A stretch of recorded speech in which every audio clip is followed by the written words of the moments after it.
Nós vamos continuar a nossa caminhada no livro de Salmos. Temos trabalhado inúmeros salmos já no curso desses muitos meses.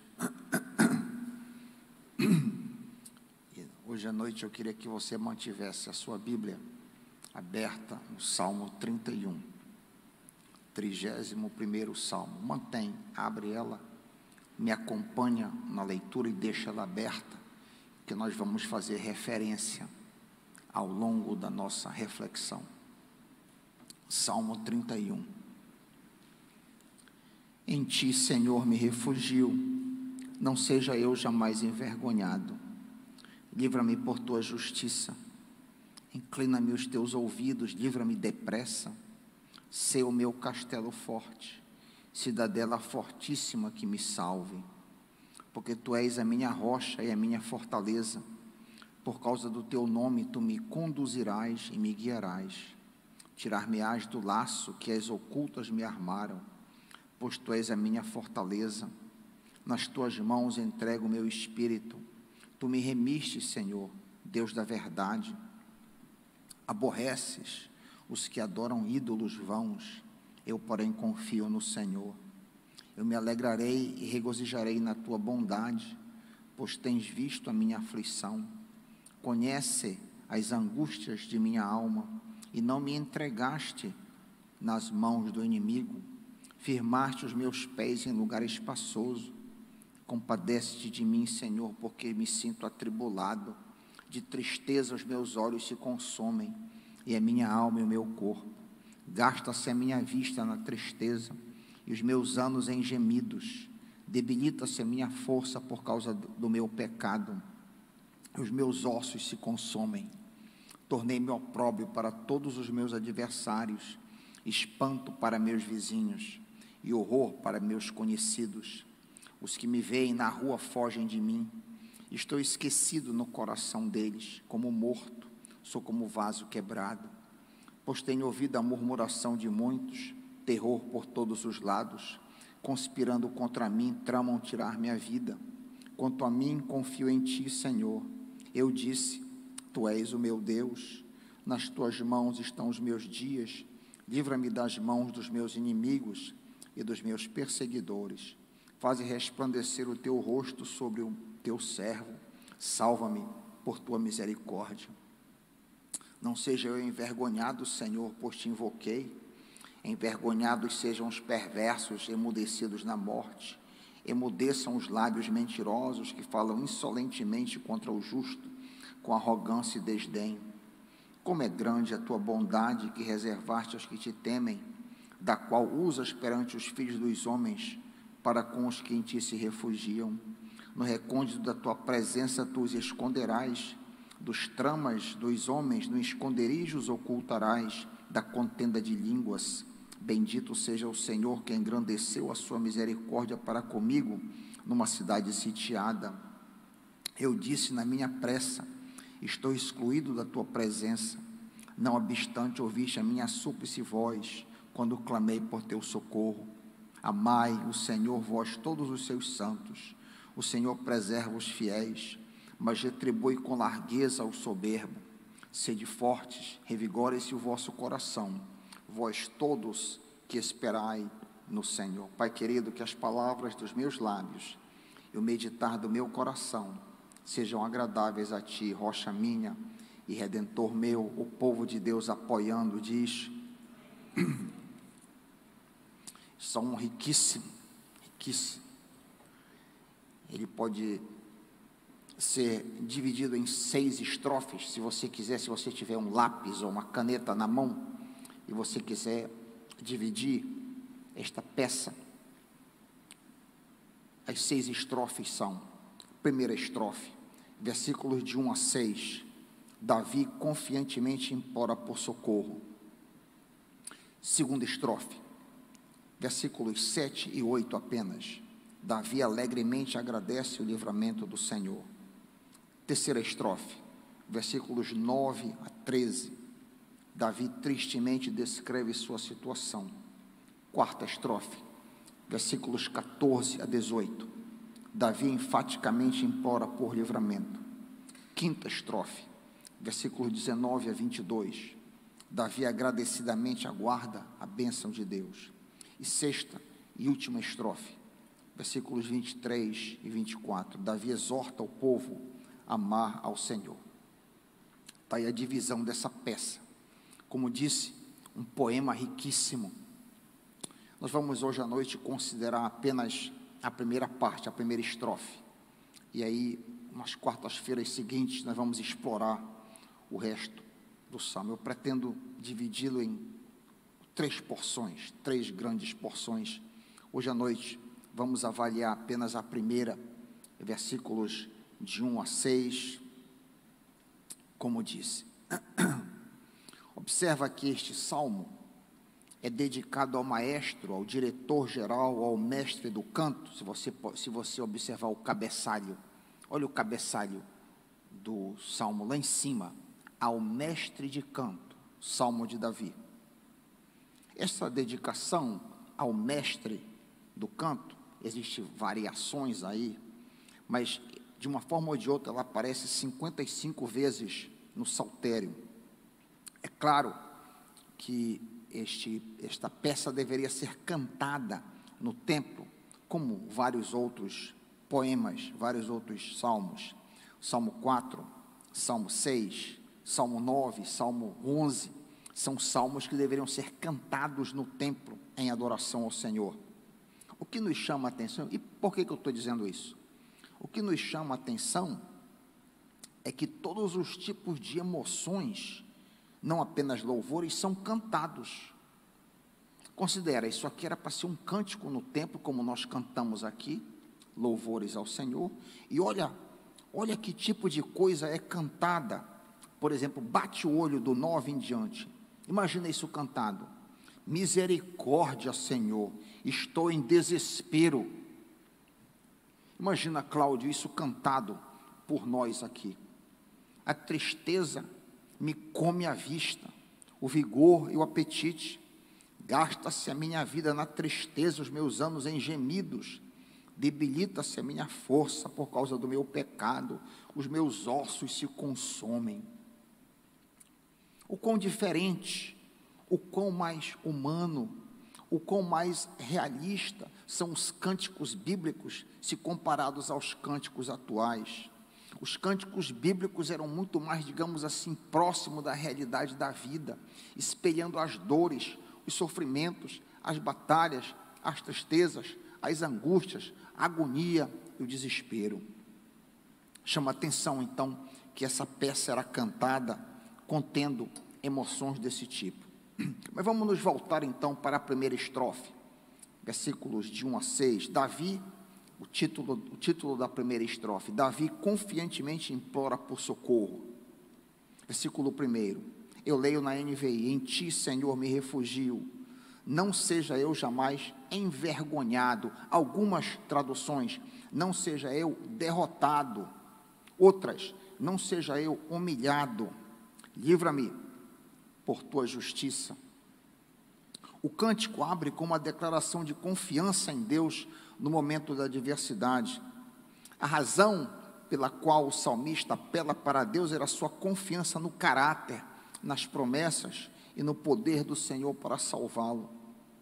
Nós não sabemos exatamente qual a adversidade que Davi está passando. Só sabemos que ele estava a ponto de desesperar da própria vida, como acabamos de ler nos versículos 9 a 13. A despeito do desespero, Davi declara a sua confiança em Deus. Note que Davi fala sobre vergonha aqui na parte B do versículo 1. Notaram? Não seja eu jamais envergonhado. Todo crente deve se envergonhar do pecado. Eu fico muito preocupado quando eu ouço da boca de crentes, inclusive em testemunhos, e até quando estamos conversando, e eu ouço da boca de um crente que nasceu de novo, ele se gabar sobre a sua vida antes de ser crente. Isso é uma marca de imaturidade tremenda.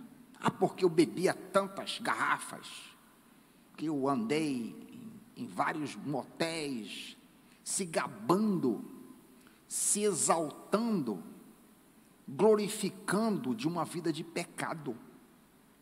Isso é uma marca de um crente imaturo, de um menino, de uma menina na fé. Nós devemos ter vergonha dos nossos pecados. Isso deveria ser natural, mas a Bíblia também fala que nós devemos ter vergonha. Deixa o teu dedo aí no Salmo 31, olha o que Paulo diz em Romanos 6, 21. Olha o que Paulo fala para nós em Romanos 6, 21.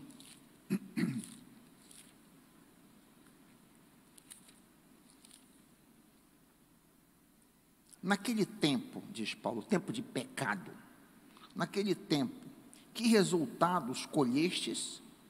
Somente as coisas de que agora vos envergonhais, porque o fim delas é a morte. Nós devemos, como disse, nos envergonhar, tal qual Davi se envergonha do seu pecado.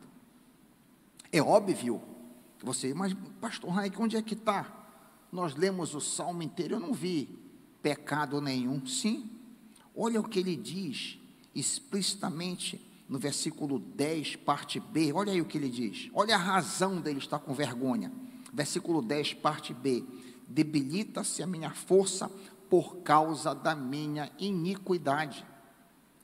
A razão, aparentemente, de todo o problema, a razão por trás da humilhação, da vergonha e sentimento de derrota, estava o seu pecado. O nosso pecado é a única coisa que nos separa de Deus. O nosso pecado, eu vou dizer isso outra vez, é a única coisa neste mundo que nos separa do nosso Deus. Não há outra coisa que possa nos separar do Senhor. O nosso pecado é justamente o que nos faz culpados diante do Pai. Porém, curiosamente, e isso é muito curioso, Davi quer ser perdoado do pecado através da justiça de Deus. Olha que coisa interessante, versículo 1, parte C do versículo 1, livra-me por tua justiça, livra-me ou perdoa-me por tua justiça. Como pode ser possível tal coisa? Queridos, foi justamente esse versículo que disparou o primeiro tiro na conversão de Lutero. Uma curiosidade bem interessante. Ainda muito jovem, Martinho Lutero estava dando aula na Universidade de Wittenberg, expondo verso após verso, como nós temos feito aqui durante muitos meses. Estava fazendo isso, um salmo atrás do outro, e considerando um verso atrás do outro. Ele chegou aqui no Salmo 31, versículo 1, e ele ficou confuso, diz a história. Martinho Lutero pensou, abre aspas, como pode a justiça de Deus me livrar do pecado? Ora, é exatamente a justiça de Deus que me condena ao inferno por causa do meu pecado. Deveria ser a misericórdia de Deus que me livraria do pecado e não a sua justiça. Fecha aspas. Lutero ficou perplexo.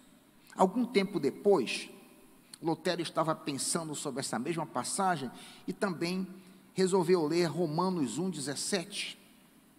Romanos 1,17. Ali ele lê que porque no Evangelho é revelada a justiça de Deus, a mesma expressão encontrada no Salmo 31, versículo 1, parte C, justiça, uma justiça que do princípio ao fim é pela fé, como está escrito, o justo viverá pela fé. Lutero narra que pensou a respeito desses dois textos noite e dia, até que entendeu o que é a justiça de Deus revelada no Evangelho. O Evangelho não se refere à santa justiça de Deus que condena o pecador culpado, mas sim que a justiça de Deus é dada ou imputada ao pecador que coloca a sua fé em Cristo. Lutero entendeu que a justiça de Deus é a justiça que, por graça e misericórdia, nos justifica, nos torna santos diante de Deus pela fé. Quando Lutero compreendeu que o sacrifício de Cristo revelou a justiça de Deus, e que essa justiça é dada gratuitamente ao que crê em Cristo, ele nasceu de novo. Assim iniciaria a reforma no coração do grande reformador, do futuro reformador. É este mesmo evangelho que tem sido pregado desde então. Quando recebemos a Cristo como nosso Salvador e Senhor, a justiça dele é dada a nós, pela fé somente. Essa é a mecânica pela qual você e eu fomos salvos. Quando recebemos a Cristo, os atos de justiça, a perfeição de Cristo é imputada a nós.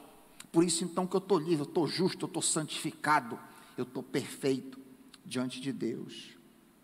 Essa justiça nos salva e nos livra dos nossos pecados, como disse Davi: livra-me por tua justiça. Salmo 31, versículo 1, parte final. No fluxo do texto, versículo 2 a 4, acompanha comigo. Inclina os teus ouvidos para mim, vem livrar-me depressa.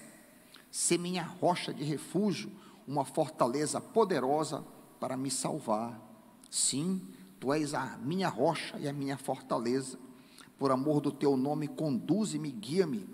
Tira-me da armadilha que me prepararam, pois tu és o meu refúgio.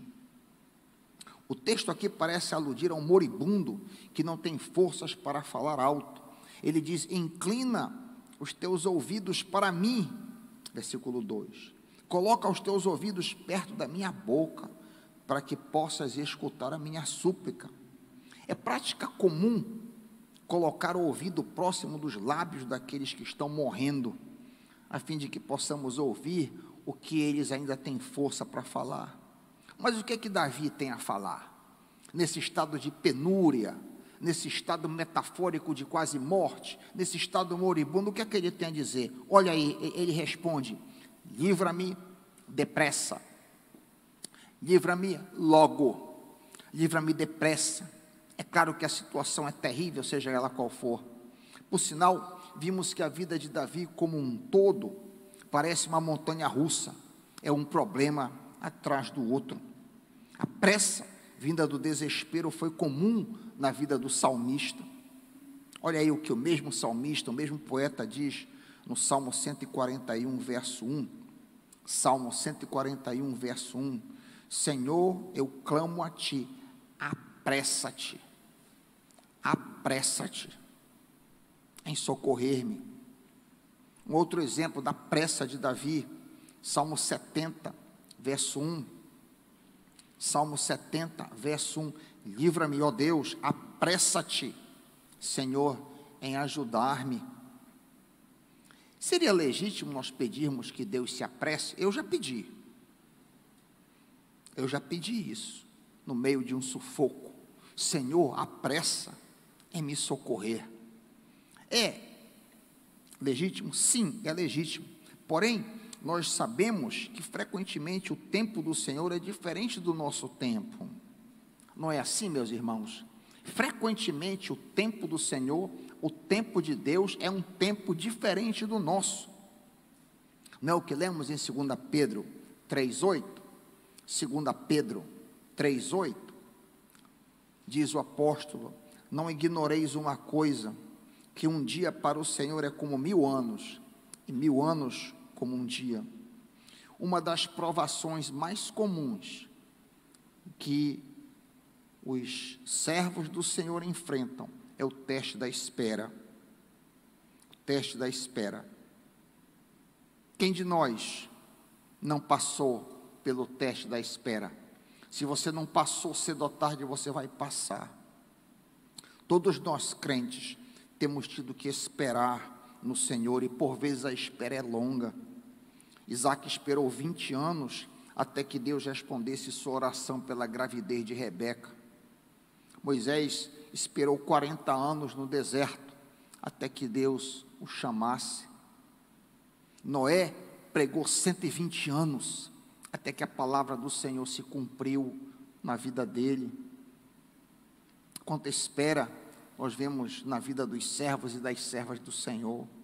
O próprio Davi, lembrem, esperou 15 anos para que a promessa se cumprisse, do momento que Samuel ungiu até ele se tornar rei. 15 anos de espera. Eu estava me lembrando que eu esperei 26 anos por uma esposa, é um longo período, mais de um quarto de século de espera. Você, se não passou pelo teste da espera ainda, com certeza, ou quase com certeza, o Senhor vai te submeter de uma maneira ou de outra, de um assunto ou de outro, ao teste da espera. Note a ênfase na palavra paciência utilizada. Paciência é o contraponto, é o parceiro da espera. Esperei com paciência no Senhor, Salmo 40, versículo 1. Ele se inclinou para mim e me ouviu quando clamei por socorro. Talvez você pergunte a essa luz, mas por qual motivo Deus frequentemente nos submete a testes de espera? Por que, pastor Raik, Deus nos submete a esse teste tão frequentemente? Na espera, na perseverança, o nosso caráter é forjado. Isso é dito explicitamente no caso de José do Egito. Quando ainda adolescente, José teve sonhos que seus familiares se curvariam diante dele. Os irmãos de José o odiavam, queriam matá-lo, venderam-no como escravo.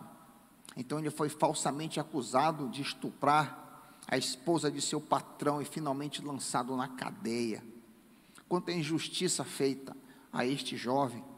Nada menos do que 14 anos, 14 longos anos se passaram até que José foi alçado do cárcere para ser primeiro-ministro do Egito. Do momento do sonho até ele ser elevado como primeiro, depois de Faraó, em todo o Egito. Por que essa espera toda?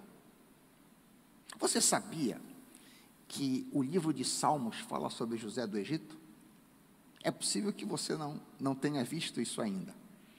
E o livro de Salmos explica por que razão José teve que esperar 14 anos. Deixa um dedo aí no Salmo 31 e te volta para o Salmo 105. Salmo 105, 18 e 19. Salmo 105, 18 e 19. Apertaram os seus pés com correntes, o salmista está falando sobre José, e puseram uma coleira de ferro no seu pescoço, até cumprir-se a profecia a respeito dele, e tê-lo provado a palavra do Senhor. Ele foi provado antes de ser elevado. Querido, Deus tem um ministério para ti e para mim. Deus tem uma função para ti. Deus tem algo para fazer na tua vida. Mas para isso Ele precisa mudar o meu e o teu caráter. Ele precisa nos aperfeiçoar, nos tornar mais parecidos com Jesus. Aí então, no tempo dele, quando você estiver pronto, Ele vai entregar essa tarefa para você, amém? Deus tem uma obra para fazer na tua vida, e a espera é parte disso aí. Neste Salmo 31, versículo 2, Davi se refere à pressa diante de uma necessidade. Qual é a necessidade em pauta? Qual é a ajuda que ele precisa neste momento? Em uma palavra, proteção. Ele está ameaçado pelos inimigos e, consequentemente, necessita de proteção. Note algo curioso na parte B do versículo 2 em diante, versículo 2b e o verso 3. Ele pede proteção e já toma como certa a resposta do Senhor. É interessante essa mudança de tempo aí. Ele diz: "Se minha rocha, se tu no futuro minha rocha, se minha rocha de refúgio, uma fortaleza poderosa para me salvar." 3, tu és a minha rocha. A gente pode passar batido se a gente não presta muita atenção. Olha aí, ele diz que o Senhor vai ser a rocha, e em seguida ele diz: tu és agora, tempo presente, a minha rocha. Quanto à convicção do salmista, quanto à fé em Deus, a fé é a base das nossas orações. Quando não cremos em algo que estamos pedindo, é melhor nem orarmos. Se você não crê em algo pelo qual você pretende orar, não ore. É preciso que haja fé, fé no Deus que faz o impossível. A fé, a confiança, o arrojo, a convicção movem a mão do Senhor. Lembramos das palavras do Senhor Jesus em Mateus 21, 22. Mateus 21, 22. Você já atentou para essas palavras? Tudo, não algumas coisas, tudo o que pedirem em oração crendo, vocês receberão. Que palavra poderosa. Mateus 21, 22. Tudo o que vocês pedirem em oração, qual é a condição? Crendo, acreditando, vocês receberão. Além da fé de Davi, notamos um outro detalhe importante na parte B do versículo 3. Olha que curiosa a parte final do versículo 3. Por amor do teu nome, guia-me. Por amor, o poeta pede ajuda, proteção e direção, não porque ele fosse bondoso, porque ele fosse santo, porque ele fosse virtuoso, porque ele tivesse algum mérito, não, mas por amor do teu nome. Davi apelava para Deus, não porque achasse que tivesse algum crédito, algum mérito diante do Senhor. Davi queria que seu livramento trouxesse honra e glória ao próprio Deus, por amor do teu nome. Todos os favores que pedimos a Deus não devem ter como base nossos dízimos, nossa boa obra, nosso voluntariado na igreja, nosso trabalho, nada disso. Tudo que pedimos ao Senhor deve ser por misericórdia. Senhor, tem misericórdia de mim. Nosso Pai não aceita barganhas, tipo, toma lá, dá cá. Quem trabalha com isso são ídolos mortos. Nosso Deus não é um ídolo, somos ajudados pelo Senhor por amor do seu nome, para a sua glória e por sua misericórdia e graça, nunca por justiça própria ou por méritos pessoais nossos. Amém, irmãos? Verso 4, caminhando no texto, o salmista repete seu pedido por livramento: tirar-me-ás do laço que as ocultas me armaram, pois tu és minha fortaleza. Davi sabia que seus inimigos eram astutos, inteligentes, traiçoeiros e queriam destruí-lo. Ele, porém, sabia que Deus podia resgatá-lo de qualquer de seus adversários. Meu irmão, minha irmã, você que está em casa, Deus é maior do que os teus inimigos, Deus é maior do que os teus adversários, e Ele pode te resgatar. E aí, finalmente, chegamos nas clássicas palavras do versículo 5, versículo que se tornou clássico na experiência cristã. Nas tuas mãos entrego o meu espírito, parte B. O primeiro mártir cristão, Estevão, fez alusão a essas palavras em Atos 7,59. Enquanto o apedrejavam, Estevão orava dizendo: recebe o meu espírito. Jesus Cristo faz citação direta desse texto como suas palavras finais antes de se entregar ao Pai. Lucas 23, 46, Jesus citando Davi: então Jesus clamou em alta voz: Pai, em tuas mãos entrego o meu espírito. Vale adicionar que essas mesmas palavras, Salmo 31, 5, tem sido usada por grandes homens e mulheres de Deus. Policarpo de Esmirna, no ano de 155, as usou no momento de sua morte. Bernardo de Claraval, no período medieval, ao morrer em 1153, usou essas palavras. John Huss, o grande reformador, Martinho Lutero, Philip Melanchthon e outros. Eu estava olhando quais situações ou circunstâncias essas palavras foram usadas, e, por exemplo, no caso de John Huss, em 1415, quando o grande reformador foi condenado a ser queimado na fogueira, porque ele havia denunciado as indulgências e outros absurdos da Igreja Católica, o bispo católico que comandava a cerimônia pronunciou as horríveis palavras: agora, diz o bispo católico, nós encomendamos a tua alma ao inferno. A história diz que John Hus respondeu calmamente: nas tuas mãos entrego o meu espírito, Senhor Jesus, espírito que o Senhor redimiu. Que tranquilidade, que segurança. As palavras do rei Davi aqui, no Salmo 30, versículo 5, são de uma sabedoria excepcional. Todos nós podemos usá-las se soubermos que a nossa hora está chegando. Querido, qual é o teu bem maior? Veja bem que essas palavras aqui revelam o nosso bem maior na vida ou na morte. O nosso bem maior não é a nossa conta bancária, não são as propriedades que possuímos, nossos filhos, nem mesmo o nosso próprio corpo. E qual é o nosso bem maior? Qual é o teu bem maior? O teu bem maior é a tua alma imortal, é o teu espírito imortal. Observa o que Davi faz com esse tesouro. Ele entrega aos cuidados de Deus. Nas tuas mãos entrego o meu espírito. Seu espírito veio do Senhor, é propriedade do Senhor, foi o Senhor que o manteve dentro de Davi, e agora ele retorna ao Senhor, ao seu dono.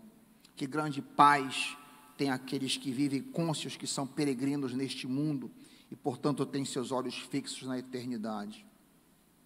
Último versículo da primeira estrofe, versículo 6, odeio aqueles que se apegam a ídolos inúteis, eu porém confio no Senhor.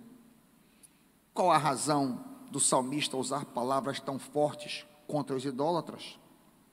Davi mesmo apresenta a razão no Salmo 139.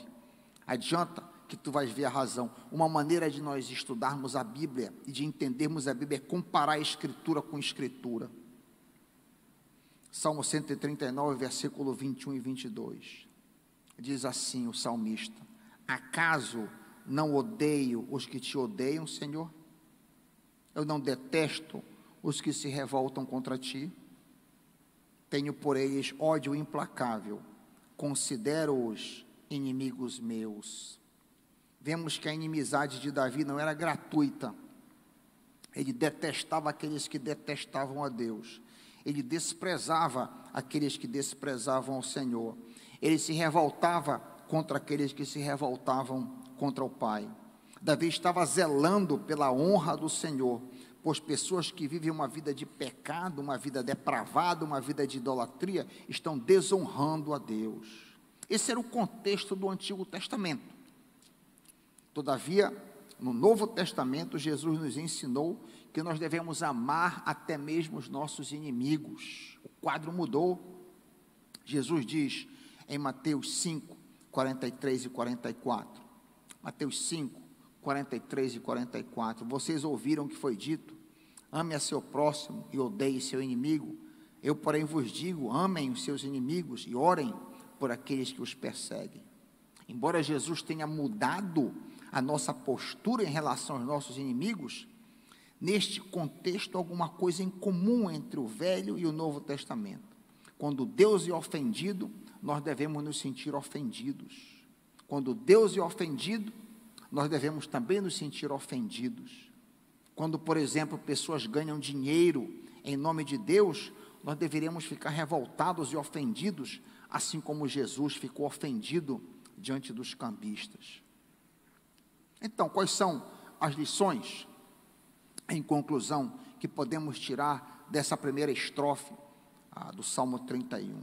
Devemos nos envergonhar, primeiro, dos nossos pecados.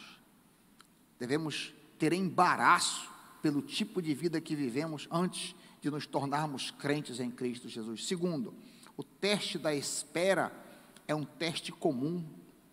Se você não passou pelo teste da espera, é muito possível que você passará de alguma maneira. O teste da espera molda o nosso caráter e nos transforma.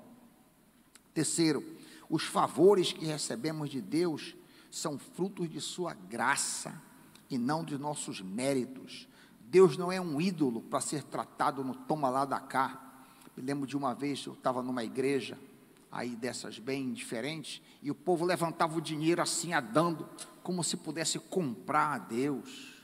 Deus não é um ídolo. O que recebemos do Senhor são frutos da sua graça e misericórdia. Nosso bem maior é o nosso espírito imortal, quarto. E quinto, deveremos nos indignar quando falsos profetas enganam cristãos imaturos, arrancando o dinheiro deles. Que Deus nos abençoe e aplique a sua palavra aos nossos corações. Em nome de Jesus, amém.